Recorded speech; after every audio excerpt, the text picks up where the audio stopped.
amigos de la Agencia Andina de Noticias y el Diario Oficial del Peruano, nuevamente estamos aquí en una entrevista especial en esta cobertura extraordinaria que realizamos desde el Centro de Convenciones de Lima, donde se realiza la 24 Cumbre de Líderes de APEC 2016. En esta oportunidad nos está acompañando el doctor Eduardo Ferrero Costa. Él es ex canciller de la República, también es un conocido internacionalista y además que ha desempeñado otras funciones dentro del Ministerio de Relaciones Exteriores como parte del Consejo Consultivo para la Demarcación Marítima entre Perú y Chile. Es decir, es un personaje que tiene los conocimientos suficientes para ilustrarnos un poco de lo que está ocurriendo aquí en la Cumbre APEC. Bienvenido, doctor Eduardo Ferrero Costa. Buenas tardes. Encantado de estar con ustedes. Queríamos iniciar la conversación con lo siguiente.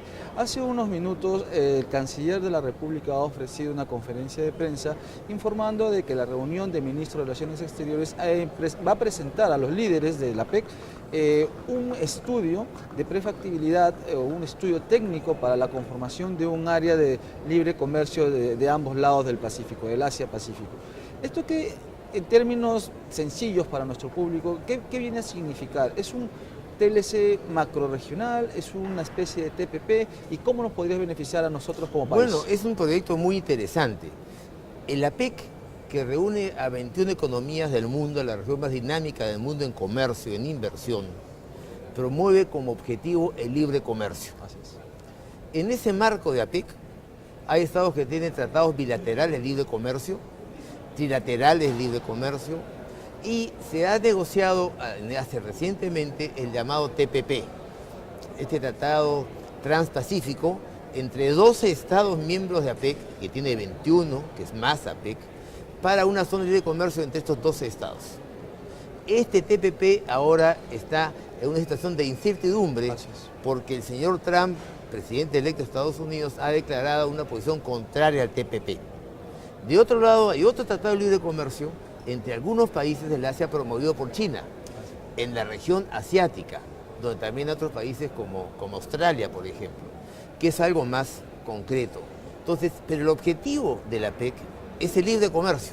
Es decir, este proyecto de tratado marco, se puede decir, es el objetivo final, es llegar a una zona de libre comercio entre las 21 economías miembros de APEC.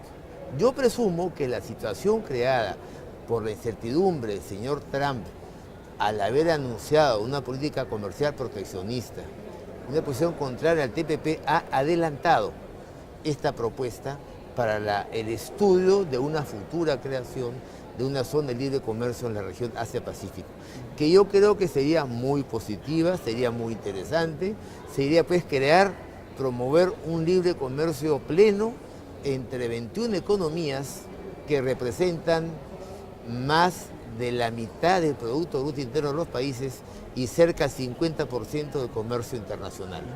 Usted mencionó algo interesante, de que la elección de Donald Trump en Estados Unidos va a implicar quizá alguna especie de medida proteccionista por parte de este país. Así lo ha anunciado el señor Trump, efectivamente. Sería pues una suerte de retroceso en ese tema de la liberalización del comercio a nivel mundial. ¿No le parece que hay un trastoque, una inversión en este orden comercial mundial de que se propugnaba desde un inicio las grandes potencias de liberalizar el comercio y ahora ocurre lo contrario? Son las potencias lo que quieren proteger, a diferencia de los países, por ejemplo, de Sudamérica, que antes sí emitían esta clase de medidas. Es una regresión, no de todas las potencias, ¿no? Pero hay una regresión por parte de Estados Unidos. También esa ola conservadora, proteccionista, se ve el caso del Brexit, claro, cuando los pobladores del Reino Unido deciden retirarse de la Unión Europea. Es una tendencia de algunos países hoy en día, efectivamente, que están regresando a políticas proteccionistas que va contra la ola internacional positiva del libre comercio, efectivamente, ¿no? Y esta es la actual situación que ha creado incertidumbre en el panorama internacional. Y ahora bien, en el caso de Estados Unidos, lo que más le preocupa al presidente electo Donald Trump es el tema del proteccionismo respecto a las relaciones comerciales con los países de NAFTA, el Tratado de Libre Comercio de Norteamérica, es decir, con México y con Canadá, y sobre todo la relación económica comercial con China. Son los dos bloques que más le preocupan. Y también, asimismo, Estados Unidos estaba negociando un tratado de libre comercio con los países de la Unión Europea, que consiguió Trump, nuevamente este proyecto se ha truncado. En ese contexto es muy interesante la posibilidad de ir estudiando, porque esto va a tomar tiempo, va a tomar sus plazos, la creación de una zona de libre comercio entre todos los países miembros de la PEC. Ahora, que es lo que me dice usted que ha anunciado hoy el canciller de Perú. Pero ¿qué tan posible podría hacerse si Estados Unidos forma parte de la PEC y ahora tiene como presidente a Donald Trump?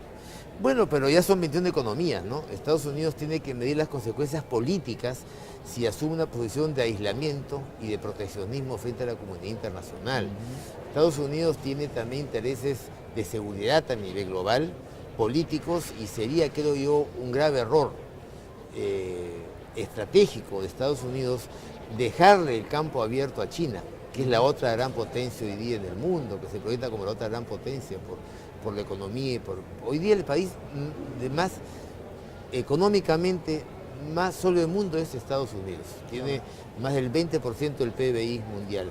Lo sigue China, casi como el 14, 13, 14%. Entonces, y después viene Japón, que ya tiene menos del 10%, ha bajado su categoría, y después viene Alemania y la Unión Europea. Entonces, la competencia económica mundial va a estar básicamente entre varios bloques, pero con dos predominios, el chino y el norteamericano. Y por lo tanto, Estados Unidos tiene que medir muy bien si adopta medidas proteccionistas y aislacionistas, porque eso le podría hacer perder poder a nivel mundial, ¿no? Claro.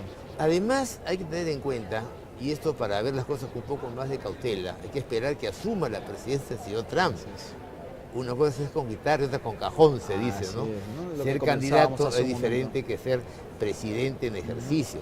Y en Estados Unidos, por más que han ganado los republicanos la mayoría en el Congreso, en las dos cámaras, aún así, los republicanos han sido tradicionalmente más liberales, más proclives al libre comercio. Entonces, no es tampoco seguro que Estados Unidos, que el Ejecutivo norteamericano, teniendo como presidente a Donald Trump, pueda imponer sus ideas proteccionistas en todo el Congreso americano. Correcto. Ahora, permítame tocar un poco ya para redondear la idea de esta conversación, la importancia de la cumbre APEC, que ya se ha vuelto un lugar común, decir que sí, nos favorece como país al Perú porque nos ponemos en vitrina, tenemos la posibilidad de lograr contactos y vínculos con otras de las 21 economías de la región, etcétera. Pero si lo vemos en perspectiva, el APEC, que es un área regional bastante amplia, que reúne diferentes culturas, ¿puede ampliarse más allá del tema meramente comercial? ¿Puede ampliarse a otros temas? Bueno, sí, por supuesto, ¿no? Por supuesto. De otro lado, APEC no solamente es una asociación de estados para promover el comercio, también para promover la inversión.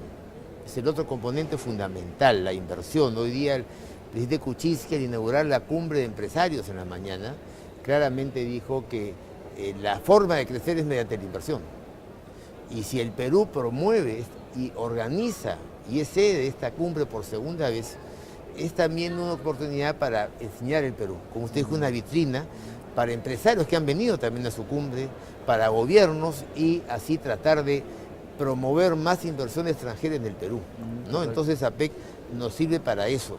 Y también otros temas, como es el tema de transferencia de tecnología, que también se busca a través de las relaciones con los países miembros de APEC. Entonces, comercio es fundamental, promover el libre comercio, pero también promover la inversión y promover el país, también para el turismo. El turismo es la llamada industria sin chimeneas, y el Perú tiene unas grandes posibilidades de turismo, y todavía vienen a Perú muy pocos chinos y muy pocos países de la región asiática. Y visitando el país, viendo lo que es este Perú seguro, de gente amable como somos, de gente con historia, con grandes lugares como el Cusco o gran gastronomía como la que probamos en Lima, todo eso contribuye a promover turismo de los países, de la población de los países miembros de APEC hacia el Perú. Entonces, pues, hay una serie de ventajas para exponer al Perú frente al mundo y frente a los países de la APEC, para promover libre comercio, inversión, tecnología, turismo, entre otros. Ya para terminar la conversación, doctor Eduardo Ferrero, ¿usted considera que el Perú, ya con esta segunda organización de la cumbre APEC aquí en tierras peruanas, ya tiene definido un perfil de país frente a la comunidad de naciones Está- con miras bicentenario? Sí, lo está definiendo. Y además hay que recordar algo, ¿no? También hay que reconocer que esta posición del Perú en APEC es una política de Estado. Esto viene con varios gobiernos que de manera invariable mantienen la misma política de participar activamente en APEC. Y este gobierno ha continuado y fortalecido esta política de Estado. Y esto permite pensar también en el Perú y en el actual gobierno que puede ejercer un cierto liderazgo a nivel regional en temas fundamentales, económicos, participar activamente en la Alianza del Pacífico y más allá de la Alianza del Pacífico a nivel sudamericano, ¿no? Ya lo estamos viendo en algunos temas, por ejemplo en el caso de Venezuela, el presidente Kuczynski asumió una posición muy interesante en la última cumbre iberoamericana, promoviendo un interés sudamericano y regional en realidad, más no solo sudamericano, para ver cómo se puede solucionar el problema de la crisis de democracia acá en Venezuela. Entonces sí, pues podemos pensar que eventualmente el Perú esté en capacidad de asumir un cierto liderazgo regional en temas fundamentales como los temas que promueve la APEC o como los temas políticos vinculados con la democracia. Correcto. Bien, nosotros entonces agradecemos las apreciaciones que ha vertido para la Agencia Andina de Noticias y el Diario El Peruano el doctor